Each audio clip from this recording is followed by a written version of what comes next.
Hello, तुम में थोड़ी बहुत तमीज है कि नहीं? अपना मुंह उठा के कहाँ चली जा रही हो तुम? माफ कीजिएगा सर, मैं अपने पापा को ढूंढ रही हूँ। वो एक्चुअली अपना लंच घर भूल आए थे, वही देने आई थी। अरे अगर अपने पापा को ढूंढ रही हो तो ऑफिस के बाहर ढूंढो ना। मेरे ऑफिस में बिना मेरी परमिशन के तुम कैसे आ सकती हो? किसने अंदर आने दिया तुम्हें?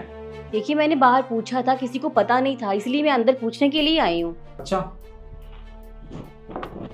तुम्हारे पापा का नाम क्या है? अशोक कुमार।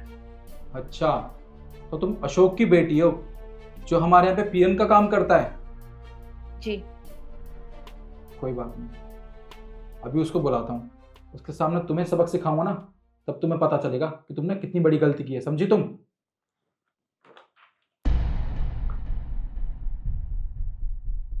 एक बार अशोक को भेजो मेरे कैबिन में।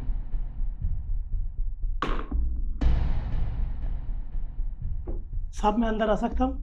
हाँ आओ, तुम्हारे वेट कर रहा था मैं। तुम एक बात बताओ मुझे, तुमने अपनी बेटी को थोड़ी बहुत तमीज सिखाई है कि नहीं? हाँ, अरे इसमें मैनर नाम की चीज है कि नहीं? ये मेरी बिना परमिशन के मेरे ऑफिस के अंदर कैसे आ सकती है? अगर इसे लंच देना ही था तो ये कंपनी के बाहर भी दे सकती थी ना। सिक्योरिटी गार्ड से बोल देती, तुम बाहर चले जाते।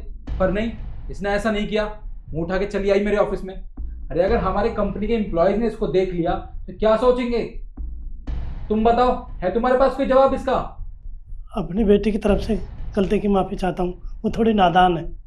अरे किस चीज की माफी दूं तुम्हें? तुम तो 10th पास हो, कम से कम अपनी बेटी को 12th तो करा देते। पर नहीं, तुम्हारे पास इतने पैसे कहाँ होंगे ना, गरीब कहीं के। अब जो हुआ सो हुआ। अब एक काम करो, निकलो मेरे ऑफिस से, मुझे बहुत काम है, समझे?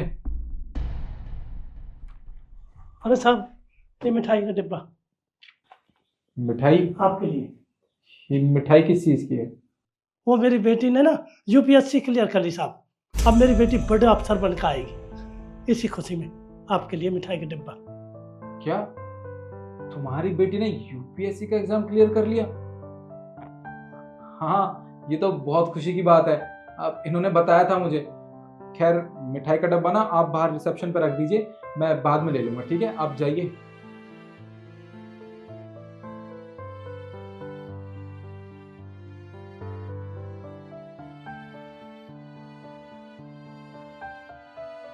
देखिए, मुझसे बहुत बड़ी गलती हो गई।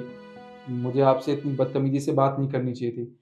वो क्या है ना, मुझे नहीं पता था कि आपने यूपीएससी का एग्ज़ाम क्लियर कर लिया है और आप एक अफ़सर बनने वाली हो। मैंने आपके साथ जो भी बर्ताव किया उसके लिए आप मुझे माफ़ कर दीजिए। It's okay. वो क्या है ना, आप एक्चुअली मुझसे माफी नहीं मांग रहे, आप मेरे ओहदे से माफी मांग रहे हैं। जब आपको पता चला कि मैंने यूपीएससी का टेस्ट क्लियर कर लिया है, तो आपके चेहरे का तो रंग ही उतर गया। आपको तो डर लगने लगा ना कि कहीं आपकी कुर्सी पे कोई खतरा ना मंडरा जाए, है ना? आपको बिल्कुल भी शर्म नहीं आती? आपने देखा कि मैं ये सूट सलवार पहन के आई हूँ तो मैं किसी गरीब बाप की बेटी होंगी, ना मुझे बात करने की तमीज़ है, अनपढ़ गँवार। आपने मुझे जितना चाहा उतना जज कर लिया। आपको बिल्कुल भी तमीज़ नहीं है बात करने की। और अगर मेरी जगह कोई अमीर लड़की होती तो आप उससे तमीज़ से बात करते, आप उसे चेयर ऑफ़र करते। लेकिन मुझसे आपने बदतमीज़ी की। अरे चलो, मुझसे बोला तो बोला, आपने मेरे पापा के बारे में इतना कुछ कहा। अगर मैं चाहती ना तो आप पे एक्शन ले सकती थी। पर क्या है ना, मेरे पापा यहाँ पे काम करते हैं, इसलिए मैंने आपको इग्नोर किया। पर हाँ, इतनी बड़ी कुर्सी पे बैठ रहे हो, कम से कम बड़ी सोच तो लेकर बैठो। आपको शर्म आनी चाहिए अपने आप पर।